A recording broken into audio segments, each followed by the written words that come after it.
Guys, you may have seen a shift in my videos lately. If you follow me on social media, you know that I have left Sony and I have purchased two Canon R6s, and I am extremely excited, super happy. I've had them for a little over a week now. I'm heading to a shoot in Tahoe right now to do some more stuff with it, and I'll be making more videos on the R6, how I feel about it, how I love it, and what it's enhancing with the technology.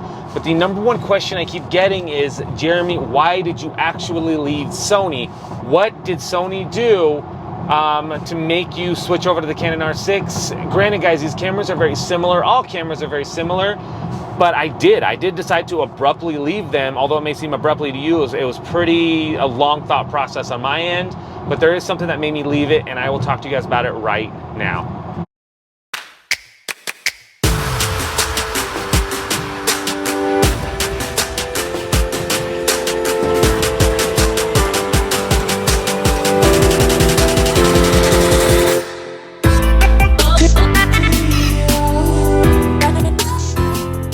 What's going on, guys? Welcome back to the channel. My name is Jeramie with Jeramie Photography. Guys, if you're new, please consider subscribing. If the video helps you anyway, give it a thumbs up and then click that bell for notifications. I am driving to the amazing Valhalla out in Tahoe, Camp Richardson, South Tahoe right now. I have an amazing family shoot. I've been driving back and forth to Tahoe. Yesterday I did it twice, today, tomorrow, the next day.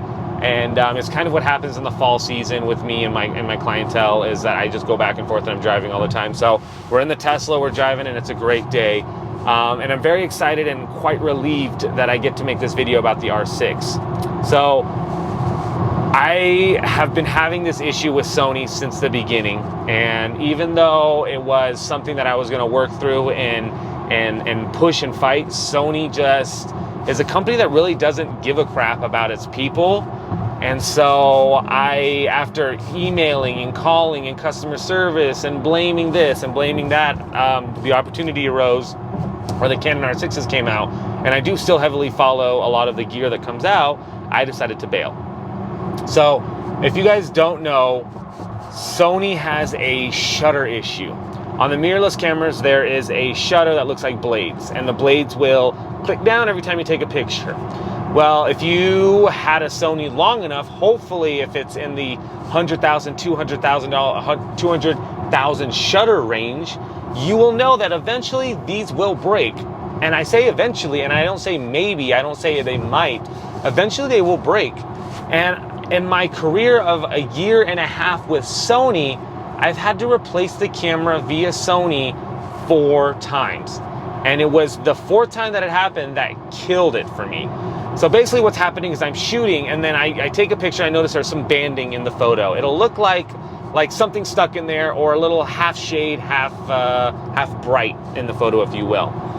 And then you take off your lens, you look inside, and you notice that part of the shutter is still down. It's still down. You can't do anything. You don't want to put your finger up there to move it. You don't want to break it.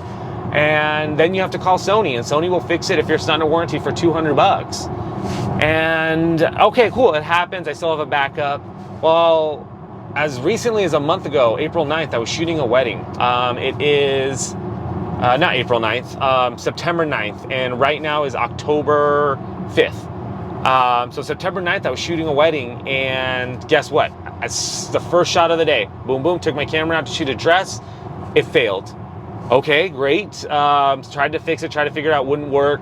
Ended up putting into silent shooting mode, and I was able to silent shoot. Now, if you're able to silent shoot in Sony, that's great. You can't use your strobes at all. It won't trigger the strobes. You can't use them at all. Even on the camera, it won't work. Great. Now then I start going through, we shoot up through the day. I'm shooting a silent shutter on one, regular on the other, 2 cameras. And then we get to ceremony. Guess what? Other one fails. Same wedding.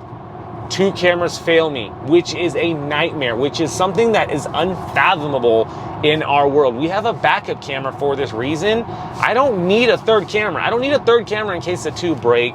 I mean, if I did, I could use my second shooters or whatever. I could make it happen. I ended up going to silent shutter mode on both cameras for the rest of the day.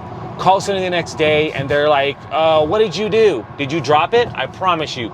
No dropping, no anything. I'm shooting like normal, like I have been the last 13 years of my career.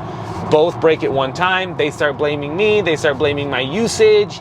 And really, guys, we're spending $2,000 on a camera, lenses, all that stuff, right?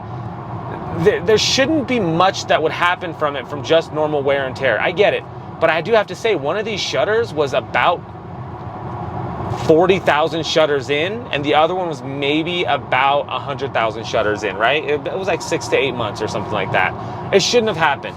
I then start researching more on top of that right after. I find 6 Facebook groups that say AF3, Sony A3, A7 III, and they all have shutter issues.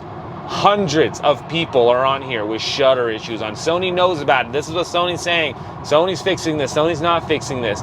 And it becomes apparent that it's a situation that I just can't deal with anymore. Guys, as a professional photographer, I am okay troubleshooting. I know things get wear and tear. I've had my lenses for 4 or 5 years without buying new ones.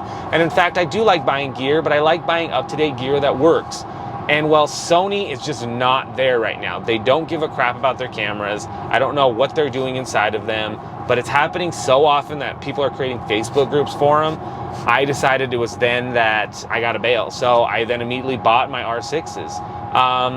But I have to say that everything that I did on the Sony is on the R6s. So I'm actually, and there's a few more things to gain, like their touchscreen's a lot more amazing. And I'm actually using the touchscreen on it. The exposure simulation's way better. And then I'm back to the colors of Canon again. So I'm very excited about that. So why did I leave Sony? They are messing up with my workflow. I'm not trusting that camera anymore. And if I can't trust you as a brand, I'm not trusting anything. Sorry guys, I'm driving right into the sun right here. So if I don't trust you as a brand, then I cannot trust you with my work. These are people's weddings, newborn photos, and all that. I haven't run any issues in Canon yet, but promise you I will be watching for those. If you guys see any issues with Canon R6, let me know. I'm happy to look into those as well. Anyways, that's why. So everybody keeps asking, why did you leave? So now you're gonna see a lot more videos on the R6 and my setups and all that stuff. So hope you're having a good day. I will talk to you guys next time. In the sun, bye.